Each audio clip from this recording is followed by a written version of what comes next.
Welcome my dear students, welcome to improve math. চলে এলাম class 9 এর আরও একটা ভিডিও নিয়ে। এর আগের দিন ভিডিওতে আমি তোমাদের করিয়েছিলাম কোষে দেখি 1.1 অর্থাৎ বাস্তব সংখ্যার যে চ্যাপ্টার আছে তার প্রথম পার্টের যে বেসিক যে থিওরিগুলো ছিল বা কিছু অঙ্ক আমি করে দিয়েছিলাম, যেগুলো করলে মোটামুটি তোমরা সব করতে পারবে।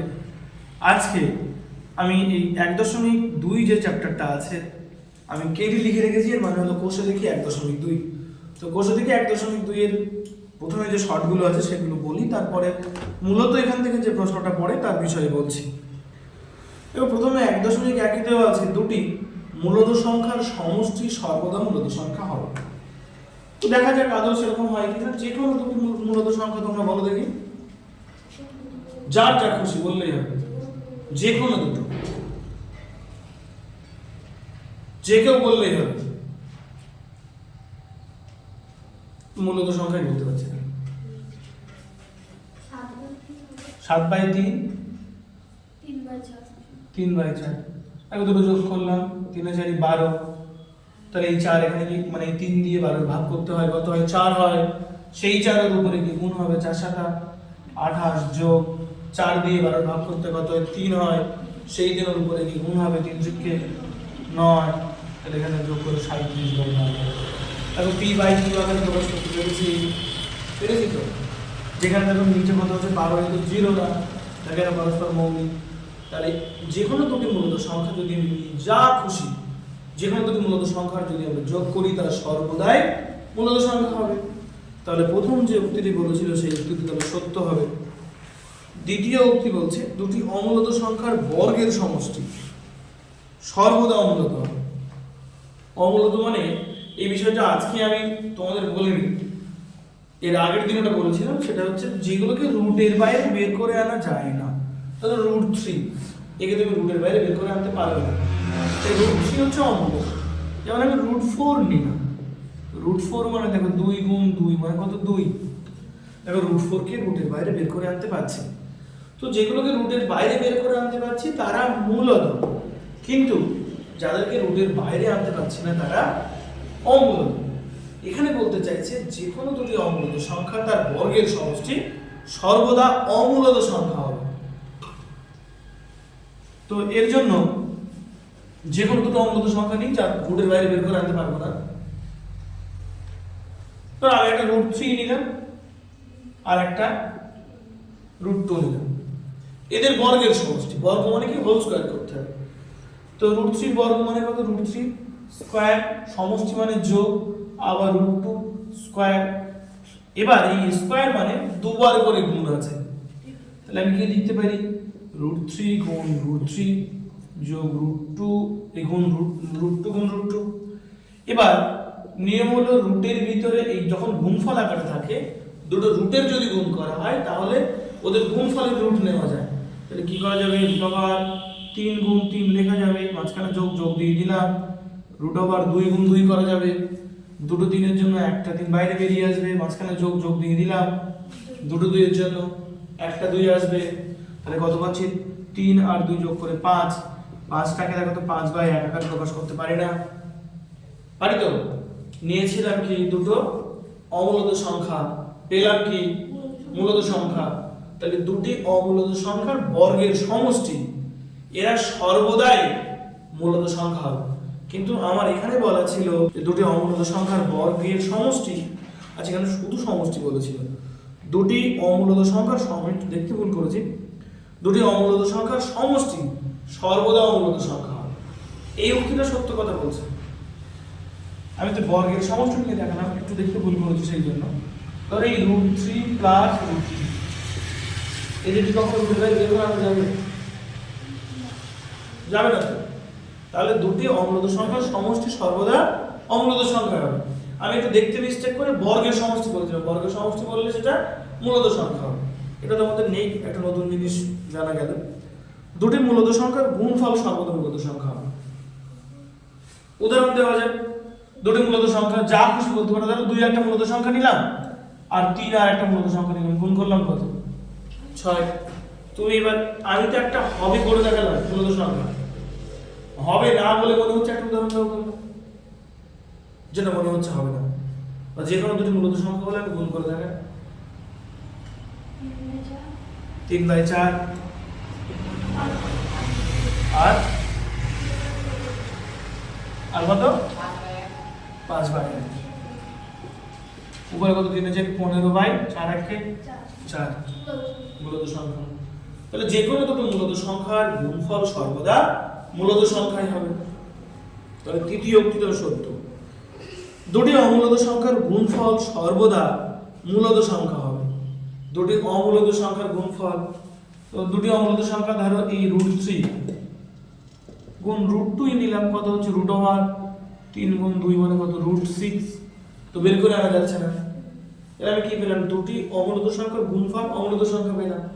এবার দেখো আমি দুটি √3 গুণ √3 নিলাম, 3 গুণ 3 মানে কত 3, এরাও তো দুটো অমূলত সংখ্যা, কিন্তু তাদেরকে গুণ করেছিলাম, গুণ করে কি পাচ্ছি দেখো একটা মূলত সংখ্যা পেয়ে গেছি। আবার এই দুটো কি ছিল অমূলত সংখ্যা, গুণ করেছিলাম অমূলত সংখ্যা, আমি বুঝতে পারবেন তাই তো। আমার বলছে যে দুটি অমূলত সংখ্যার গুণফল সর্বদা অমূলত সংখ্যা।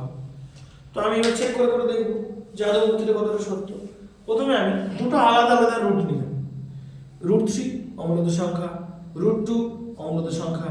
দেখো সেই দুটো গুণ করেছিলাম, গুণ করলে কি বলেছিলাম, যদি গুণ করা যায় তাহলে গুণ করার ভাগ করা রুটের মধ্যে নিয়ে কাজ করা যায়। তাহলে রুট আমরা 3 গুণ 2 করতে পারি। দেখো এরা রুটের মধ্যে 3 একটা 2 একটা বের করে আনা যাচ্ছে না, তো সেই জন্য আমি কি করলাম √6 করলাম। √6 তো রুটের বাইরে আনা যাচ্ছে না, মানে কি ওটা অমূলত সংখ্যা।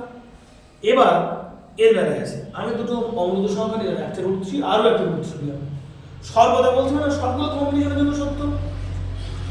এটা √3 আর ওটা √3 যদি নিয়ে নিই তাহলে দেখো √3 গুণ 3 করতে পারছি, তাই না? তাহলে 3 গুণ 3 মানে কি দুটো দিনের জন্য একটা দিন বাইরে বেরিয়ে যাবে। এখন যে 3টা পেলাম দেখো সেই 3টাকে 3/1 আমি লিখতেই পারি। যেই 3/1 লিখছি তখন এটা কি হয়ে যাচ্ছে, মূলত সংখ্যা হয়ে যাচ্ছে। নিয়েছিলাম কি দুটো অমূলত সংখ্যা, গুণ করেছি, একবার পেলাম অমূলত সংখ্যা আর একবার পেলাম মূলত সংখ্যা। তার মানে উক্তি যদি আমার এইভাবে বলতো যে দুটি অমূলত সংখ্যার গুণফল অমূলত সংখ্যা হতে পারে তাহলে সত্য হতো, কিন্তু যেহেতু এখানে বলছে সর্বদা সত্য হবে, সর্বদা অমূলত সংখ্যা হবে, তাহলে মিথ্যা কথা বলছে। যদি উক্তিটা এইভাবেই বলতো, চিনা বুঝতে পারছেন না? ঠিক আছে, এই পর্যন্ত বুঝতে পেরেছেন? আমরা দুটো অমূলত সংখ্যা নিয়েছিলাম, একবার কি পেলাম √6, রুটের বাইরে আনা যাচ্ছে না মানে কি অমূলত সংখ্যা, আর একবার কি নিয়েছি মূলত সংখ্যা পেলাম, তাই তো। তাহলে দুটি অমূলত সংখ্যা গুণ করে আমি একবার মূলত সংখ্যা পাচ্ছি আর একবার অমূলত সংখ্যা পাচ্ছি। তো এই ধারণা দিয়ে কি আমি বলতেই পারবো, ধরো ইদানিংকালে বিরাট কোহলি একটু খারাপ খেললো, এর আগে বিরাট কোহলি ভালো খেলতো, হয়তো যদি 10টা ম্যাচ খেলে তাহলে বিরাট কোহলি তার মধ্যে 7টা বা 6টাতে 50 মারত। তার মানে কি আমি এরকম বলতে পারবো যে বিরাট কোহলি ব্যাট ধরলে 50? বলা যাবে না তো। হ্যাঁ ও ভালো খেলে, পরের ম্যাচে ও 50 মারতেও পারে আবার নাও মারতে পারে, এরকম তো কিছু থেকে যাচ্ছে। তার মানে তো আমি বলতে পারি না যে বিরাট কোহলি ব্যাট ধরলেই 50, তাই না? এখানে ওরকমই পাচ্ছি আমরা যে √3 √2 দুটো অমূলত সংখ্যা, গুণ করেছিলাম অমূলত পেলাম, এই দুটো অমূলত সংখ্যা গুণ করলাম মূলত সংখ্যা পেলাম। তার মানে দুটি অমূলত সংখ্যা গুণ করলে আমি মূলত সংখ্যাও পেতে পারি আবার অমূলতও পেতে পারি। কিন্তু যদি আমার বলে সর্বদাই অমূলত পাবো, তাহলে এর ব্যাখ্যাটা কোথায়? এর ব্যাখ্যা তো দিতে পারছে না, তো তার মানে কি মিথ্যা বলছে। আমি এই কথাটাই বলছি, যদি আমার এখানে প্রশ্নটা এইভাবে দেওয়া আছে, দুটি একটু বইটা মাঝে মাঝে পড়ছে, একটু সবাই দেখ যে দুটি অমূলত সংখ্যার গুণফল, এটা 4 দাগ আর কি, দুটি অমূলত সংখ্যার গুণফল সর্বদা মূলত সংখ্যা হবে। এই যে উক্তিটা এটা কিন্তু সর্বদা সত্য না, তাই না? একবার মূলত পাচ্ছি আর একবার অমূলত পাচ্ছি, তাহলে মূলত অমূলত দুটোই হতে পারে, কিন্তু সর্বদা এই জন্য মিথ্যা। এবার 5 দাগেরটা, প্রতিটি মূলত সংখ্যাই বাস্তব সংখ্যা। এর জন্য আমি বাস্তব সংখ্যার যে আগের দিন যেটা করেছিলাম তার ইউজ পার্ট আরেকটু বলে দিই। এরকম একটা বড় ফ্যামিলি হলো বাস্তব সংখ্যা। সেই বাস্তব সংখ্যার মধ্যে কারা ছিল? একটা দিক ছিল মূলত সংখ্যা, এর একটা অংশ, আর এই বাকি যে অংশটা ছিল হলো অমূলত সংখ্যা।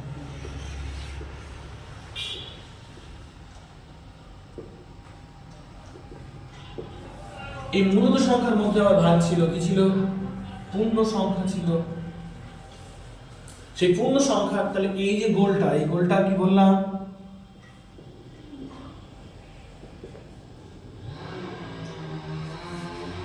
এই পূর্ণ সংখ্যার মাঝখানে আরো একটা ছিল অখণ্ড সংখ্যা। যদি অখণ্ড সংখ্যা আর স্বাভাবিক সংখ্যা একই রকম, একটা জিরোর ব্যাপার শুধু, এটাকে একবার স্বাভাবিক সংখ্যা করি। মানে তুমি ধরে নাও এই পুরো যে বড় গোল, এই পুরো গোলটা হলো পৃথিবী বা এশিয়া মহাদেশই ধরো। এই দিকের ক্ষুদ্র যে অংশ, এটা হলো ভারতবর্ষ বা ভারত, এখন তো ভারতবর্ষ নেই, ভারত।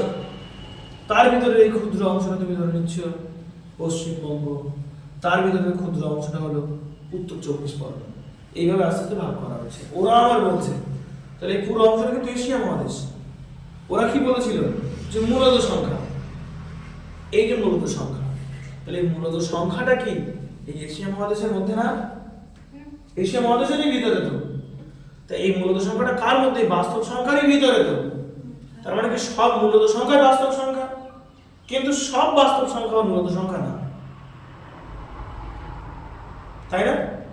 দেখো এরাও তো বাস্তব সংখ্যা, কিন্তু এরা তো মূলত না। এই পুরো অংশটা মূলত সংখ্যা, তাই তো? আর এটা কি অমূলত তো? তাহলে অমূলত সংখ্যাও তো বাস্তব সংখ্যা। তাই বলা যেতে পারে সব এই মূলত সংখ্যাগুলোই বাস্তব সংখ্যা, কিন্তু সব বাস্তব সংখ্যা মূলত সংখ্যা নয়। তাই এখানে বলছিল যে প্রতিটি মূলত সংখ্যাই বাস্তব সংখ্যা, মানে এখানে যারা আছে তারা সবাই রিয়েল নাম্বারের ভিতরে থাকবে, সত্য কথা বলছে।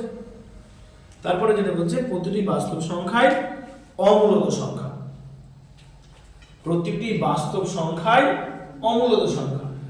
এরা পুরোটাই কি বাস্তব সংখ্যা, আর অমূলত সংখ্যা কোন জায়গাটা? শুধুমাত্র এই পোর্শনটা, এই অর্ধচন্দ্রাকৃতি অংশটা, এরা কি অমূলত সংখ্যা। তার মানে কি বাস্তব সংখ্যাগুলো সব অমূলত সংখ্যার মধ্যেই থাকছে, তাই হচ্ছে আমি এগুলো তো ওই বাস্তব সংখ্যার মধ্যে। এরা গেল কোথায়? সব বাস্তব সংখ্যা যদি এখানে থাকে তাহলে এই জায়গাটা গেল কোথায়? প্রশ্নটা আরো একবার বলছি সব, প্রতিটি বাস্তব সংখ্যাই অমূলত সংখ্যা। যে যতগুলো বাস্তব সংখ্যা থাকবে তারা সব নাকি অমূলত হবে, তাই কি না? তো আমি তো এর আগে সেটা বলে নিয়েছিলাম যে মূলত সংখ্যা হলেই বাস্তব সংখ্যা হবে, কিন্তু আবার বাস্তব সংখ্যা হলে সেই মূলত সংখ্যা হবে নাও হতে পারে, কারণ তার দুটো অপশন আছে। যদি এই বাস্তব সংখ্যা হয় তাহলে তার ভাঙার জন্য কটা জায়গা পাচ্ছি আমি? দুটো। একটা হলো এই দিকের এই পোর্শনটা, এই পোর্শনটাকে আমি কি বলছি? মূলত সংখ্যা। আর এই দিকের এই পোর্শনটাকে আমি কি বলছি? অমূলত সংখ্যা।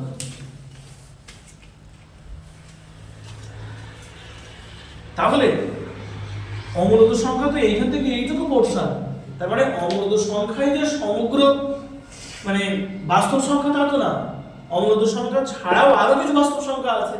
তো এখানে আমরা সেই কথাটা বলছি যে প্রতিটি বাস্তব সংখ্যাই অমূলত সংখ্যা, তাহলে মিথ্যা বলছে। তাহলে উত্তরগুলো একটুখানি বলে দিই। এক দাগের যেটা হবে এখানে লিখি, এক দাগে বলছিল যে দুটি মূলত সংখ্যার সমষ্টি সর্বদা মূলত সংখ্যা, এটা সত্য। দুই দাগে যেটা আছে দুটি অমূলত সংখ্যার সমষ্টি সর্বদা অমূলত সংখ্যা, এটাও সত্য। তিন নম্বরে যেটা ছিল যে দুটি মূলত সংখ্যার গুণফল সর্বদা মূলত সংখ্যা হবে, দুটি মূলত সংখ্যার গুণফল সর্বদা মূলত সংখ্যা হবে, এটা দুটি মূলত, এটাও সত্য ছিল। চার নম্বরে যেটা ছিল সেটা হচ্ছে দুটি অমূলত সংখ্যার গুণফল সর্বদা মূলত হবে, এটা মিথ্যা ছিল, হতেও পারে আবার নাও হতে পারে, এই যে তার সমাধান করে দেওয়া আছে। তারপরে পাঁচ নম্বরে ছিল প্রতিটি মূলত সংখ্যাই বাস্তব সংখ্যা, এটা সত্য বলেছিল। ছয় দাগে প্রতিটি বাস্তব সংখ্যাই অমূলত সংখ্যা, লাস্ট যেটা করলাম এটা মিথ্যা। এই হলো তোমাদের সত্য মিথ্যার যে অংশগুলো বলেছিল তাদের মূল বিষয়বস্তু। আপাতত উত্তরগুলো তোমাদের বইতে এমনি দেওয়া আছে, বই যখন পাবে তবু আপাতত এটা তুলে নাও। এই ছবিটা জাস্ট তোমাদের বোঝানোর জন্য, যদি মনে হয় ছবিটা তুলে নিলে তোমাদের উপকার হবে তুলতে পারে, অন্যথায় তোলার দরকার নেই।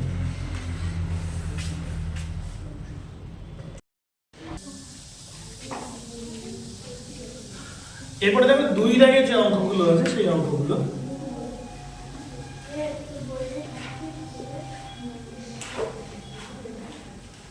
2 দাগে বলছে অমূলত সংখ্যা বলতে কি বুঝি, আমি সেটা অলরেডি বলে দিয়েছি। দেখো কি অমূলত সংখ্যা বলতে যা হয় ঠিক মূলদের উল্টো। মূলত সংখ্যার ডেফিনিশন ছিল যে যে সমস্ত সংখ্যাগুলিকে p/q আকারে প্রকাশ করা যায়, যেখানে p ও q পূর্ণ সংখ্যা, q নট ইকুয়াল টু 0 এবং p ও q পরস্পর মৌলিক। এই যে ডেফিনিশন ছিল এখানে শুধু নাম, যে সমস্ত সংখ্যাগুলিকে p/q আকারে প্রকাশ করা যায় না, যেখানে q নট ইকুয়াল টু 0 এবং p ও q পূর্ণ সংখ্যা এবং পরস্পর মৌলিক। বোঝা গেল ওখানে যে p/q আকারে প্রকাশ করা যায় আর এখানে p/q আকারে প্রকাশ করা যায় না, শুধু এই একটাই। তাহলে মূলত সংখ্যার ডেফিনেশন থেকেই বা সংজ্ঞা থেকেই আমরা অমূলত সংখ্যা বলতে পারছি।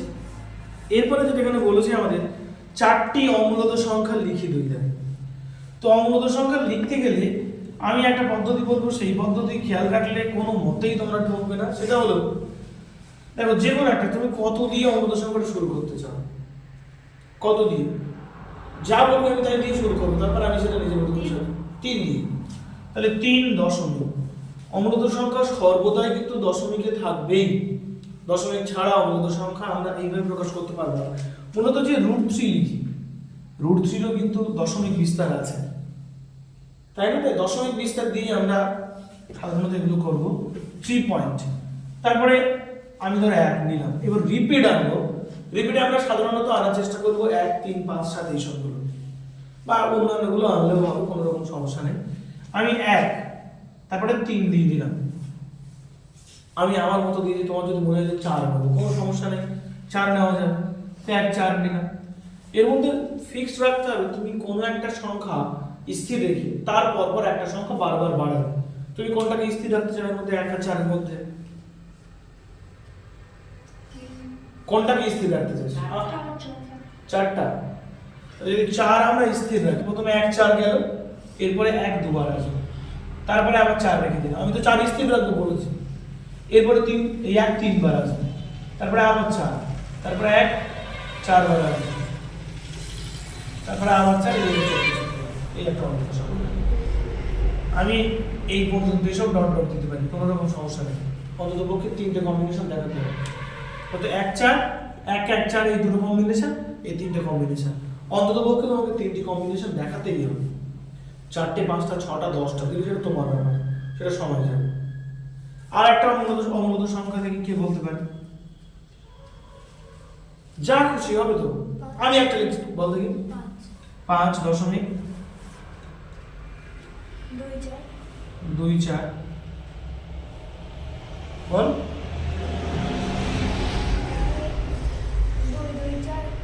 2 2 4 তারপর 2 2 2 4 ডট ডট ডট ডট। এরকম মনে হলো 0.170 নিল, নিয়ে 770, আমি এই জায়গায় কম্বিনেশন লিখে যাবো, হতেই পারে। তারপরে 777 এইভাবে চলতে শুরু করবে, অসংখ্য লিখে দেওয়া যাবে। আর বলতে কি লিখি কয়েকটা আমি, তাই কেমন বোঝাতে পারছি আমি তো নিজে বুঝতে পারছি। বলার ক্ষমতা একটা অমূলত সংখ্যা। মনোযোগ বল, মনোযোগ, তাই তো? মনোযোগ বল, একটা অমূলত সংখ্যা বলো নিজের মতো করে। 3 দশমিক 4 5 তারপর 3 4 বার 3 3 4 বার দেবো, দুবার, হ্যাঁ 3 দুবার, 5 3 3 বার 5, চলতে শুরু করবো। অনেক কম্বিনেশন নেওয়া যাবে, শুধুমাত্র যে এইগুলো নেওয়া যাবে তা কিন্তু না, আরো অনেকগুলো লেখা যেতে পারে। যেমন আমি 0.173 নিলাম, নিয়ে আমি 7টা রিপিট আনবো, এবার 7 7 দিলাম। বা যদি মনে হয় আমি 3টা রিপিট আনবো, তো তার জন্য আমি এখানে একটা দিয়ে দিলাম 7 3 3 7 3 3 3 7, এইভাবে চলতে শুরু করবো। এই সেম লেখাটাই যদি মনে হয় যে আমি 3 রিপিট, এবার 7 রিপিট আনবো, তাহলে কি করতে হবে? বারে 1.73 7 7 3 7 7 7 তারপরে 3 চলতে শুরু করবে। আমি রিদিম বোঝাতে পেরেছি, আমি আর পারিনি। শুধুমাত্র রিদিম যে এইগুলোই জানা যাবে এরকম না, আরো অনেকগুলো দিয়ে হতে পারে। দরকার ছিল 4টা, আমি এতগুলো লিখলাম, আরো কয়েক কোটি কোটি লিখে দেওয়া যাবে যদি সময় থাকে। এই গেল অমূলত সংখ্যার যে লেখার ডেফিনেশন বা কিভাবে লিখবে তোমরা। আমি তো এখানে এগুলো করে দিলাম, তোমরা নিজেদের মতো করে যেন এর সঙ্গে না মেলে এরকম প্রত্যেকে 4টা করে লিখে আনবে। এটা তোমাদের বাড়ির কাজ। ভুল না করলে মানুষ শিখবে কবে? ছোটবেলায় নিজেরা হাঁটতে গিয়ে যে কতবার পড়ে যেতে কোনো ঠিক ঠিকানা নেই, তখন আমরা হাঁটতে গিয়ে পড়লে হাসতাম, আর এখন অঙ্ক করতে গিয়ে যদি একটু বেঁধে যায় হাল ছেড়ে দূর সামান তারা না। এরকম করলে তো হবে না। সাইকেল চালাতে গিয়ে অনেকে যারা সাইকেল চালাতে পারে, সাইকেল চালাতে গিয়ে কতবার পড়ে যাবে ঠিক ঠিকানা নেই, চালাচ্ছে প্রথমে ঠেলতে যে একটুখানি, অনেকে হাফ প্যাডেলে শিখে, অনেকে ফুল প্যাডেলে শিখে যায়, একটুখানি টাল রাখতে পেরে যে সাইকেলটা ইয়ে করে ঠেলতে সাইকেলের উপরে পা দিয়ে ধরে রাখতে পারছে, ওর উপরে একটা বিরাট আনন্দ। ওইভাবে পড়লো কোনো ব্যাপার নেই, হাল ছাড়েনি। হাল না ছাড়লে সব কিছু শেখা যায়, তুমি হাল ছাড়লে তো শেষ। তাহলে এই 4টে তোমাদের বাড়ির কাজ থাকবে, নিজেরা নিজেদের মতো করে আনবে, এগুলো তুলে নেওয়ার দরকার নেই। আমি তোমাদের লেখা 4টে অঙ্কদের সংখ্যা দেখতে চাই। হ্যাঁ একটা হ্যাঁ সবাই একটা বা দুটো তুলে নাও রিদিম বোঝার জন্য। বড় জোরে 3টে তুলতে পারো, কিন্তু আমার লেখার সঙ্গে যেন তোমাদের অঙ্কদের সংখ্যা লেখার কোনো মিল না থাকে।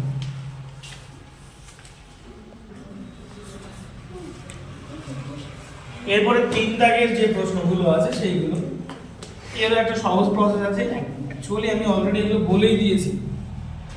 3 দাগের যেগুলো আছে দেখো বলছে ওগুলো মূলদ না কোনটি অমূলদ আর কোনটি মূলদ সেগুলো ডিনোট করতে, চিহ্নিত করতে। সবার প্রথমে কত আছে এই √9, 3 এর 1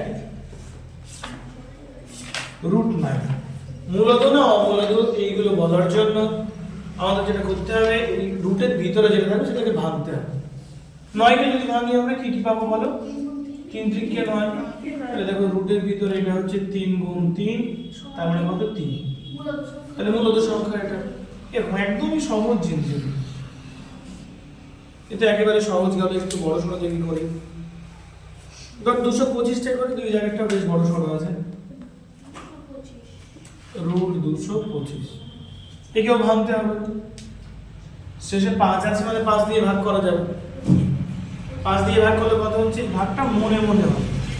আমি একটু দেখিয়ে দিই কিভাবে মনে মনে করতে হবে। 4 5 20, এই যে 4 5 20 আমার এইগুলোই খেয়াল রাখতে হবে, ওগুলো সব মনে মনে হবে। এখান থেকে কত নামবে বিয়োগ করে? 2 5। এই দেখো এখান থেকে 2 5, তাহলে 5 দিয়ে ভাগ করলে কত হবে? 5 5 25। 5 দিয়ে 5 9 45, তারপরে 3 3 কে 9। তাহলে আমরা এই 225 সমান কি পেলাম? 5 গুণ 5 গুণ 3 গুণ 3। তাহলে এখান থেকে 5 গুণ 3 বাইরে বেরিয়ে আসে কত? 15। এটা কি মূলদ সংখ্যা? অমূলদ কি করে আসে? এবারের থেকে একটু আলাদা নেই, ধরো 50টাই নেই 4 দাগেরটা। √7 3 তো দেখেই বুঝতে যাচ্ছে অমূলদ সংখ্যা, আমরা 50টা নিই। এটা 4 দাগ, তাই তো? এটা হচ্ছে √50। তাহলে 50 কে ভাঙি, শেষে কত হচ্ছে? 0। শেষে 0 আর 5 থাকলে 5 দিয়ে যাবেই। তাহলে কত যাবে? 5 দিয়ে 5 1 কে 5, আর 0 করতে 0 বসে যাবে। আবার শেষে 0 কত দিয়ে যাবে? 5 দিয়ে। 5 2 10। তাহলে কি পাচ্ছি আমি? রুটের মধ্যে 5 গুণ 5 গুণ 2, তাহলে কত? 5 √2 পেলাম। দেখো ওই পুরোপুরি কি রুটের বাইরে বের করে আনতে পেরেছি? পারিনি তো। তবে দুটো 5-এর জন্য একটা 5 বাইরে বেরিয়ে গেল, আর এই 2 এর কোনো জোড়া নেই, তাই 2 রুটের মধ্যে থেকে গেল অমূলদ সংখ্যা। এইভাবে তাহলে বাকিগুলো তোমরা একটু চেষ্টা করবে।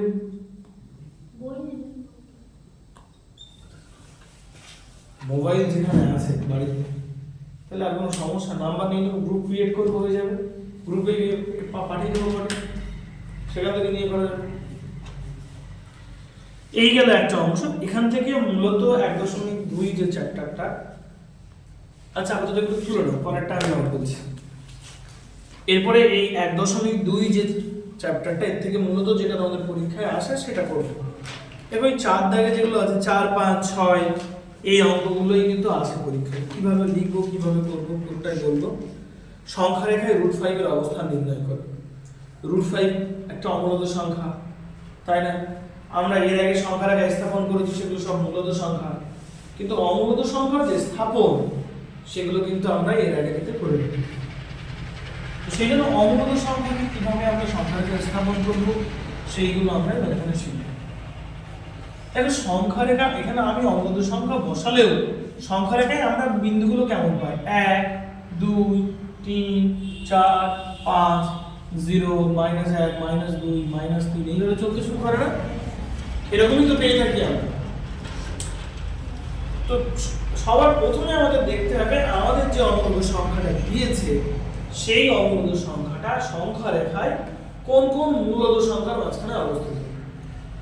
ফার্স্ট তোমাদের মূল যে বিষয়টা থাকবে সেটা কি থাকবে? ফার্স্ট টার্গেট যে তোমাকে যে অমূলত সংখ্যাটা দিচ্ছে সেটা সংখ্যা রেখায় থাকা কোন কোন মূলত সংখ্যার মাঝখানে আছে। এবার একটুখানি বলি, তাহলে √3 দিয়ে দিলাম, তো এটা কোন মূলত সংখ্যার মাঝখানে আছে সেটা বোঝার জন্য রুট মানে অ্যাকচুয়ালি পাওয়ারের হাফ, অর্থাৎ এইরকম দুটো সেম জিনিস যদি গুণ করি, আমি প্রথমে সেই একটা ভুল করে বলছি না, বর্গের সমষ্টি, বর্গের বেলায় দেখো স্কয়ার দিয়ে দুটো গুণ করেছিলাম, দুটো গুণ করে কি দুটো সেম জিনিস রুট যদি দুটো সেম গুণ করা হয় তাহলে একটা চলে আসে, সেটা √x গুণ √x এর ক্ষেত্রেও সত্য, এটা x হবে।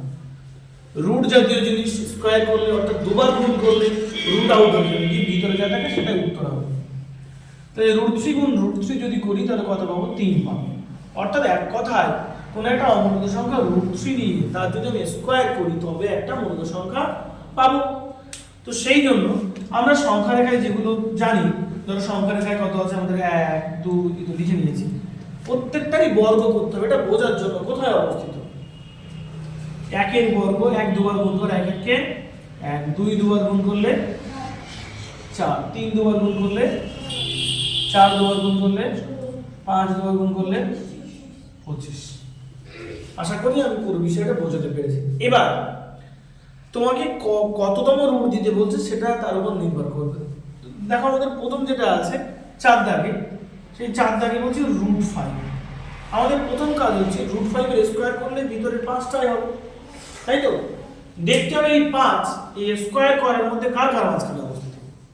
2 আর 3 এর মাঝখানে, সেটা মূল সংখ্যা রেখা, কিন্তু 4 আর 9 এর মাঝখানে, তাই তো? মানে এই 5টা 4 আর 9 এর মাঝখানে অবস্থিত। তার মানে আমি তো এইগুলো তো স্কয়ার করে নিয়েছিলাম, এটা বুঝবো তাই, কিন্তু সংখ্যা রেখায় 2 আর 3 এর মাঝখানে কিন্তু আমাদের √5 অবস্থিত। আসলে ওইভাবে অন্যমনস্কতা থাকলে কখনো আমরা সেটা জানি না। এটা বুঝতে পারছো কি বললাম? সবার প্রথমে যে অমূলত সংখ্যাটা দেবে সেটা বোঝার জন্য আমরা সংখ্যা রেখায় যেগুলো জানি তাদের স্কয়ারটা আমাদের মনে মনে থেকে যাবে। 1 এর স্কয়ার 1, 2 এর স্কয়ার 4, 9 16 25 এরকম। এবার আমাদের যেটা দিয়েছে দেখতে হবে এটা কার কার মাঝখানে অবস্থিত। কতটা? 5। দেখো 5 4 9 এর মাঝখানে অবস্থিত। 4 আর 9 মানে যে সংখ্যা রেখায় 2 আর 3। সবার ফার্স্ট পজিশন বা বোঝার নিয়ম হলো এই যে অমূলত সংখ্যাটা দেবে সেটা সংখ্যা রেখায় কোথায় অবস্থিত সেটা বের করে নেওয়া, কোন কোন সংখ্যার মাঝখানে। এটা আমাদের first step. Step by step করলে আমরা কখনোই ফাঁসবো না, সবগুলোই আমরা করতে পারবো। তাহলে আমরা বুঝতে পারছি সংখ্যা রেখায় 2 ও 3 এর মাঝখানে যে দুটো সংখ্যার মাঝখানে থাকবে তার থেকে সবচেয়ে ছোট যেটা তার উপরে আমরা লম্ব অঙ্কন করব। তাহলে এর জন্য তাহলে আমরা বুঝে নিলাম √5টা কার কার মাঝখানে অবস্থিত? 2 আর 3 এর মাঝখানে। আমরা সংখ্যা রেখা এইভাবে নেব, স্কেল দিয়ে একটা জায়গায় 0 দাগ দিয়ে দেবো। স্কেলের দেখো তোমাদের স্কেল নিয়ে 1 সেমি 1 সেমি করে যে দাগ থাকে না, ওই 1 সেমি করে নিয়ে আমাদের এখানে কত দরকার? 2 দরকার। আমরা এখানে এই 1 নিলাম, ঠিক এই দূরত্বে 2 নিলাম, আর এই দূরত্বে 3 নিলাম, 4 নিলাম, 5। আমার ওগুলো দেখালেও চলবে, না দেখালেও কোনো সমস্যা নেই। তাহলে আমি এখানে কত পেলাম? 2, আর এই পজিশনটা কত পেলাম? 3। এটা তো 1, এটা তো 2, এটা তো 3, দুইটা নিচে। এবার আমি যে 2 আর 3 এর মাঝখানে √5 পেয়েছিলাম, এই 2 এর উপর একটা লম্ব টানতে হবে। লম্বটা কি করে টানবে? এটা খুব ভাইটাল পয়েন্ট।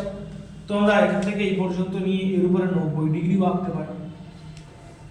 অথবা আরেকটা করা যায়, এখানে চাঁদা ধরে 90 ডিগ্রির জন্য একটা ফোঁটা দিয়ে দিই। চাঁদার তো একটা ফোঁটা পাবো তো আমরা, তার সঙ্গে স্কেল খুব ভালোভাবে ধরবো। ধরে 1 সেন্টিমিটার মাপ পর্যন্ত ছোট্ট করে টেনে নেব।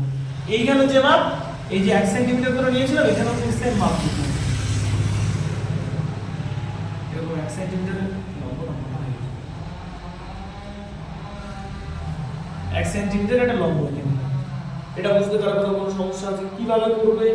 প্রথমে চাঁদা বসাবে এখানে, এই বিন্দুতে চাঁদার মেন দাগ থাকবে, নিয়ে 90 ডিগ্রিতে ফোঁটা দিয়ে দিলে এরকম, দিয়ে স্কেল ধরলে ভালোভাবে এই জায়গায় স্কেলে সেই শূন্য লাগে ওটা ধরে, ওই যেভাবে দাগ টানলে হয় আর কি, টেরা বেঁকা না হয় ওরকম ভাবে নিয়ে একদম এখান থেকে লম্ব জুড়ে দিলে 1 সেন্টিমিটার পর্যন্ত জুড়ে দিলে কি লম্ব পেয়ে গেলাম।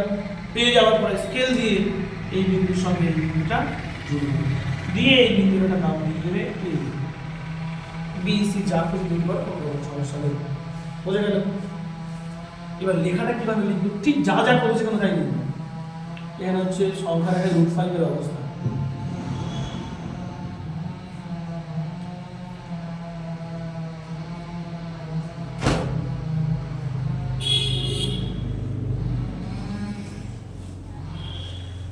এরকম হেডিং করবে, করে নিচের এই অংশটা লিখবে।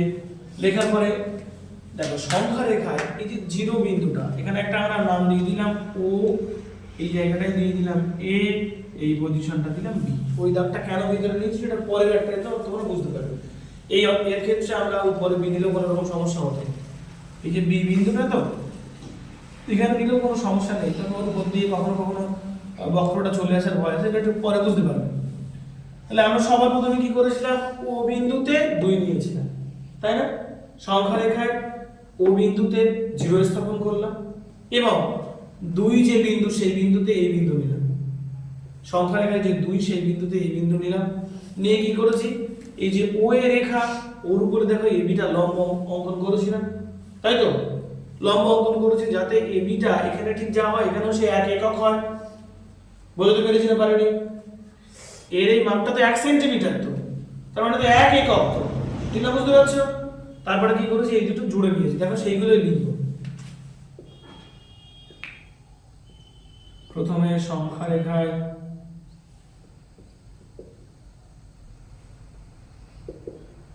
জিরো বিন্দুতে, সংখ্যা রেখায় 0-তে, এটা দেখে কিভাবে লিখেছে একটু করে নিই। প্রথমে সংখ্যা রেখায় ও বিন্দুতে শূন্য স্থাপন করলাম, এটা হলো ও বিন্দুতে শূন্য স্থাপন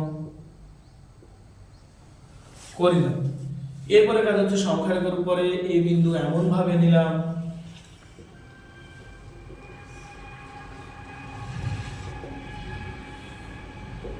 সংখ্যা রেখার উপর এই বিন্দু এমন ভাবে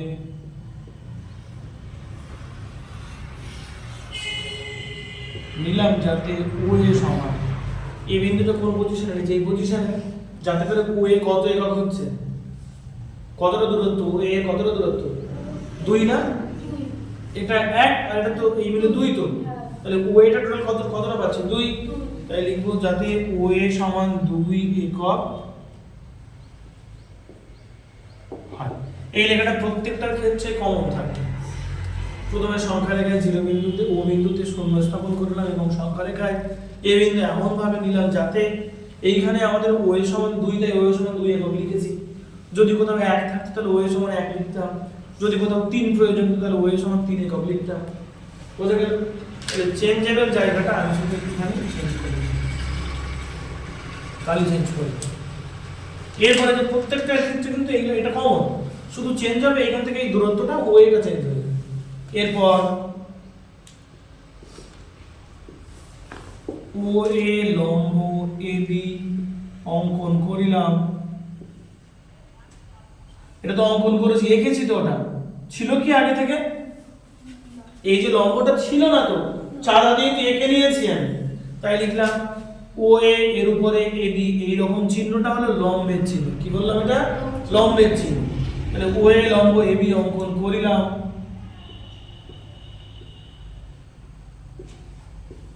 যাতে এ বি সমান 1 একক হয়। the second step, তাহলে এটা গেল ফার্স্ট স্টেপ, এটা গেল সেকেন্ড স্টেপ। প্রত্যেকটার ক্ষেত্রে এই যেটা নিয়ে নেব, তারপর একটা লম্ব টানবো, লম্বের মান সর্বদা 1 একক হবে। লম্বের মান কখনো 2 একক 3 একক হবে না। ও এর মান চেঞ্জ হতে পারে সংখ্যা থেকে কার কার মধ্যে অবস্থিত সেটার ভিত্তিতে, কিন্তু কখনোই লম্বের মানটা 1 এর থেকে বেশি হবে। এরপরে কি করেছি, তৃতীয় স্টেপে ও কমা বি যুক্ত করলাম। এই 1 2 3 তোমরা কিন্তু পরীক্ষা নোটে লিখতে পারবে না, তোমাদের বোঝার সুবিধার্থে আমি দিচ্ছি এগুলো। ও কমা বি যুক্ত করিলাম। এর ফলে ও এ বি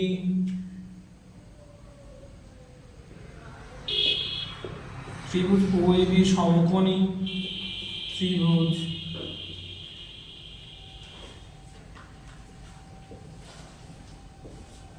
উৎপন্ন হলো,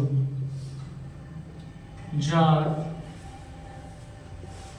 অ্যাঙ্গেল, ও তো সমকোণ বলে দিয়েছে আর উল্লেখ করে দেওয়ার দরকার নেই, যেহেতু আমি একবার লম্ব উল্লেখ করে দিয়েছি তাহলে আর নতুন করে কোণ উল্লেখ করার কোনো দরকার নেই। এটা এর উপরে তো লম্ব অঙ্কন করেছে। তাহলে কোন ত্রিভুজের যদি একটি কোণ 90 ডিগ্রি হয় তখন তাকে বলা হয় সমকোণী ত্রিভুজ। কোন ত্রিভুজের যদি একটি কোণ 90 ডিগ্রি হয় তখন তাকে বলা হয় সমকোণী ত্রিভুজ। তাহলে এর উপরে এইটা লম্ব অঙ্কন করার ফলে এই যে ত্রিভুজটা পেলাম, তাহলে এই কোণটা সমকোণ। সমকোণের বিপরীত বাহু হয় অতিভুজ। আর একটা সূত্র জানি, অতিভুজ স্কয়ার সমান লম্ব স্কয়ার প্লাস ভূমি স্কয়ার। অতএব সমকোণী ত্রিভুজ ও এ বি থেকে পাই, এত থেকে আমরা কি পাই, ও বি, ওটাই তো অতিভুজ। সূত্রটা কি বললাম, অতিভুজ স্কয়ার মানে আমি অতি লিখলাম সমান লম্ব স্কয়ার প্লাস ভূমি স্কয়ার। এই ত্রিভুজের দেখো সমকোণ যেটা, সমকোণের বিপরীত বাহু হয় অতিভুজ, তাহলে সমকোণের বিপরীত বাহু কি ওবি, তাহলে ওবি হলো অতিভুজ। আর লম্ব কি এই বরাবর যেটা লম্ব থাকে সেটা লম্ব হয়। সাধারণত কোণ না দেওয়া পর্যন্ত লম্ব ভূমি স্থির করে বলা যায় না, তবুও আমরা এই ভিত্তিতে এটা লম্ব পাচ্ছি আর এটা ভূমি। তাহলে আমরা এখানে কি লিখবো, যে অতিভুজ মানে কি ওবি স্কয়ার সমান লম্ব এবি স্কয়ার প্লাস ভূমি ও এ স্কয়ার, বা ওবি স্কয়ার সমান এবি এর মান কত, এবি এর মান কত 1। তাহলে আচ্ছা ও এর সমান তো 2 একক নিয়েছি, 3 দিলাম না, এটা ও এর সমান তো 2 একক হবে, 3 দিয়ে গুণ করে ফেলেছি। তাহলে এটা হবে 1 এর স্কয়ার প্লাস ও এর মান কত 2, তাই 2 তার স্কয়ার নিলাম, বা ওবি স্কয়ার সমান 1 1 1 2 2 4, বা ওবি সমান √5 একক। আমার তো এটাই তো দরকার ছিল, তাই না? এককটা লিখতে √5 একক আমার দরকার ছিল, √5, এখন √5 বের করে ফেলেছি। এরপরে যে লেখাটা সেটা একটুখানি মুছে দিয়ে করতে হবে, তোমরা আপাতত তুলে নাও। ঠিক আছে, এই স্টাইলে কিন্তু প্রত্যেকটা জিনিস আমরা লিখবো।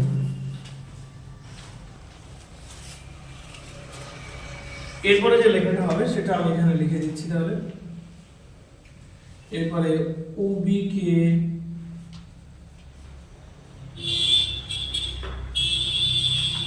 ব্যাসার্ধ করে একটি চাপ অঙ্কন করিলাম।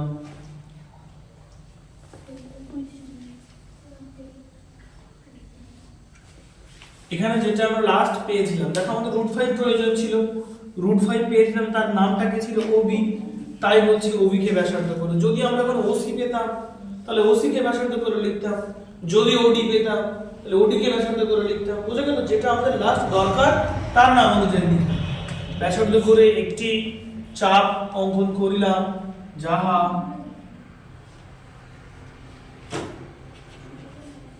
সংখ্যা রেখায় পি বিন্দুতে, সংখ্যা রেখাকে পি বিন্দুতে ছেদ করেছে।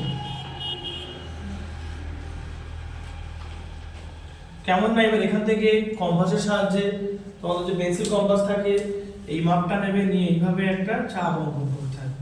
চাপ অঙ্কন করলে মানে এইভাবে ব্যাসার্ধটা এইভাবে টেনে দিতে হবে, যেখানে মিলবে সেই বিন্দুটার নাম দিয়ে দিতে হবে পি বিন্দু। তাহলে আরো একবার বলে দিই, কম্পাসের সাহায্যে এখান থেকে এরকম একটা মাপ নিয়ে নেবে, নিয়ে এইভাবে এরকম টেনে দেবে, টেনে দেওয়ার পরে সংখ্যার কাছে যেখানে স্থাপন করবে সেই বিন্দুটার নাম দিয়ে দিতে হবে পি বিন্দু।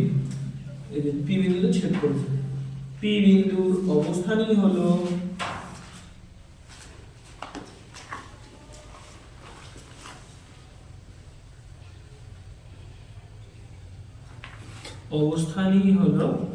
সংখ্যা রেখায়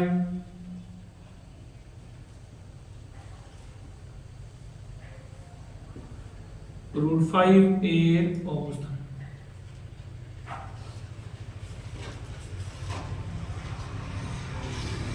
এই হলো তোমাদের, যদি √5 এর অবস্থান নির্ণয় করতে বলে পুরোটা লিখলে তোমাদের 3 নাম্বার হবে। এটা একটু পরে লিখবে। তাহলে যদি আমার বলতো √6 এর অবস্থান নির্ণয় করা, লেখার জন্য সময় দিচ্ছি আমি। যদি বলতো √6 এর অবস্থান নির্ণয় করা, তখন আমরা কি করতাম? দেখো এই পর্যন্ত কত পেলাম? √5।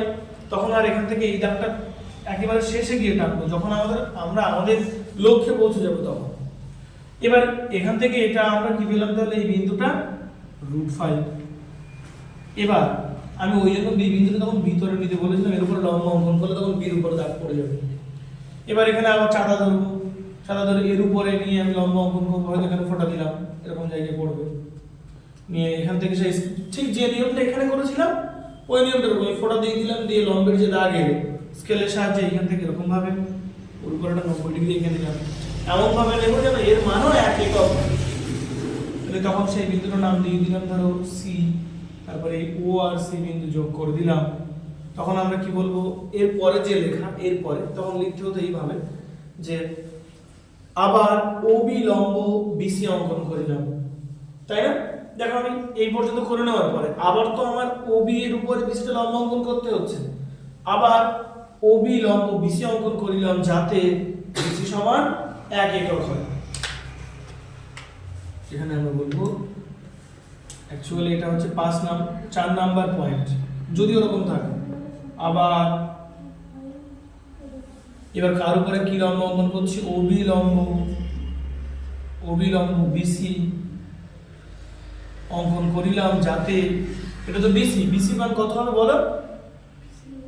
1 একক হবে, বিসি সমান 1 একক হয়। তারপরে ও কমা সি যুক্ত করিলাম, এর ফলে ও কমা সি যুক্ত করার পরে কি ত্রিভুজ পাচ্ছি আমরা? ও বি সি ত্রিভুজ পাচ্ছি না? তাহলে ও বি সি সমকোণী ত্রিভুজ উৎপন্ন হলো। অতএব সমকোণী ত্রিভুজ ও বি সি থেকে পাই।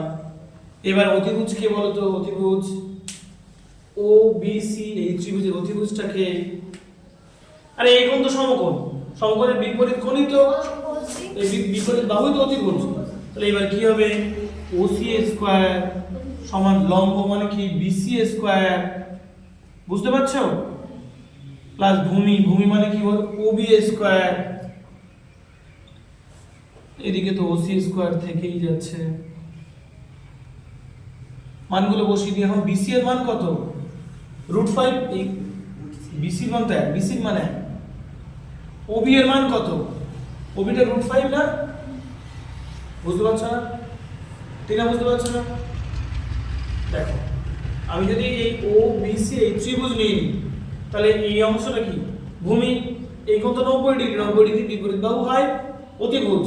তাহলে এটা অতিভুজ গেল, এটাই তো এখন ভূমি, এর উপরে তো লম্বটা অঙ্কন করা হয়েছে, আর এটা কি? লম্ব। তাহলে কি হয়? অতিভুজ স্কয়ার, অতিভুজ মানে কি? ওসি স্কয়ার সমান লম্ব স্কয়ার মানে বিসি স্কয়ার প্লাস ভূমি স্কয়ার মানে ওবি স্কয়ার। এবার মান দেখো, বিসি মান কত নিয়েছি? 1 একক। আর ওবি এর মান কত নিয়েছি? তখন আর এই জায়গাগুলো কিন্তু থাকবে না। যদি √6 এর অবস্থান বলে আমাদের, তখন এই জায়গা থেকে স্টার্ট হবে। ওই যা ছিল 4 আর এটা 5, তারপর আগেরগুলো কিন্তু থাকবে, তারপরে এইগুলো করা। বুঝতে পারছি আমি? এবার এই ওবি এর মান কত? 3 না? এই √5, ওবি এর মান √5, তে √5 এর স্কয়ার তাহলে কত হচ্ছে 5, দেখো √6। এবার যেই √6 এর লক্ষ্যে পৌঁছে গেলাম তখন আবার কি বলবো, এবার OC কে ব্যাসার্ধ করে একটু বৃত্তচাপ অঙ্কন করলাম যা সংখ্যারেখাকে বি বিন্দুতে ছেদ করেছে। তারপরে ওই বি বিন্দুর অবস্থানই হলো √6 এর অবস্থান। যদি √7 দেয় এর উপরে আবার লম্ব অঙ্কন করবো, করে করে যেতে হবে। কিন্তু তোমাদের এই 2 এর বেশি দেবে না, 2 বারের বেশি তোমাদের দেবে না। বোঝা গেল? আপাতত এই অংশটা তুলে নাও। এই আর তোমরা যা লিখেছো তারপরে এই অংশটা, এটা কিন্তু √5 এর অবস্থান। আর যদি √6 বলে, আগের যে অংশটা করেছো এই পর্যন্ত, তারপরে এই অংশটা অ্যাড হবে। বলতে পেরেছি? যেটুকু লেখা আছে তারপরে এই 4, 5 অ্যাড করে দিলে হয়ে যাবে। আর এই জায়গাটায় OC লিখে শুধু √6 লিখে দিলে এটা √6 এর অবস্থান হচ্ছে। আর যেটুকু লিখেছো তার সঙ্গে এইটুকু জুড়ে দিলে √5 এর অবস্থান। আপাতত এটা লিখে নাও, তারপরে বলছি, আমার মাথায় ভুলেই যাচ্ছে।